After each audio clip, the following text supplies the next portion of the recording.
Manditi. Respect General Oliver. Hold on. Amana, Pananga Mahure at Mkomano. Don't get a quiz and Burere. And them coma.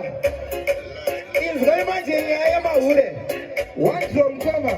Nakutimani, Wangasakuzwa. Hansi. Chese Mahure. Kunyanya Manokecha. Musanakuseka Manokechka. Punzampana Wabukechaps. Agata Kupatara Karova.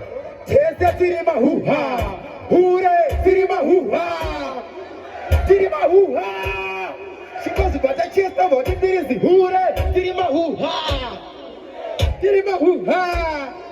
Ndunge. Alright, is right. Hold on. Dinema Pepe, my artist and down here now. Doma Taurere. And the river. Respect me, okay.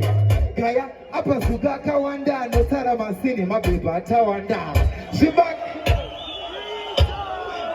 Happy. Shibak, Yakanda Ikuna Jokta, but if you must find them. Apawara, stand the Oma Pichu Brongo. Akina no Takane Musambo. Drugudi Chini. Okay. Tender foot here. Don't stay present. Tender foot here. One drop, one two, uno piroka teka, ukubali yangu watoka toka. Everybody, wasuribi, wasurapa. Take it low, my DJ. It's going good. Panema ureya ya taurwa.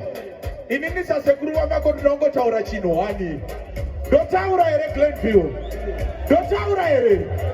Selector, don't give me one drop. Inini no daiso. Alright. Pachi Rasta. Inini. Me no buy pussy. Let me make it clear. And you take a pussy. Thank you so much. DJ. Hello. Amana. Gisati daenda. Druguti.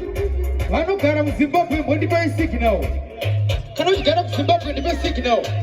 Who want to get up Nigeria? Very good. Who get up Nigeria? Very good. Second round, I'm going to Nigeria versus Zimbabwe. Don't see a woman in a Glenview. Recruiting Bomarons in Nigeria, one drop. Nigeria can put Zimbabwe. Swanda kana Yemia Lete. Matsanga kana Rams Noah. Chuzaiwa muri kudepa pati goona. Jiripache na Ndunge na Bena boy. Windsor na Rutu boy. Vanchoka kana kuti Joe boy. Bazooka akundwe na Fire boy.